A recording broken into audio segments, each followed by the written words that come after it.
Hi guys, இன்னைக்கு நாம் வந்து தயா மாதா அப்படின்றவங்கள பற்றி பார்க்க போகிறோம்.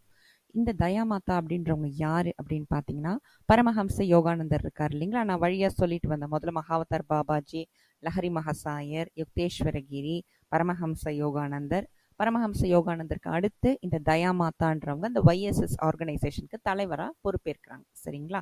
இவங்க என்ன பண்ணுறாங்க, இந்த அம்மா மகாவதார் பாபாஜி குகை இமயமலையில் இருக்குன்னு சொல்கிறாங்க இல்லைங்களா. அதை வந்து இந்த அம்மா எடுத்து அழகாக கட்டுறாங்க.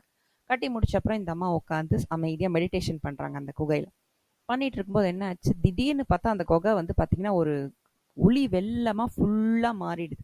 ஃபுல்லாக மாறினவுடனே பார்த்தா அழகாக இந்த மகாவதார் பாபாஜி, அவர் வந்து என்னைக்கும் இளமையாக இருப்பார் இல்லைங்களா, அவர் வந்து நிற்கிறார். வந்தவொடனே இந்த அம்மா கேட்குறாங்க, எங்க நீங்கள் யார், உங்களுடைய தன்மை என்ன அப்படின்னு கேட்டவுடனே அதுக்கு மகாவதார் பாபாஜி சொல்கிறாரு, டிவைன் லவ், அதாவது இறை அன்பு தான் என்னுடைய தன்மை அப்படின்னு சொல்லிட்டு மறைஞ்சிடுறாரு. மிக்க நன்றி.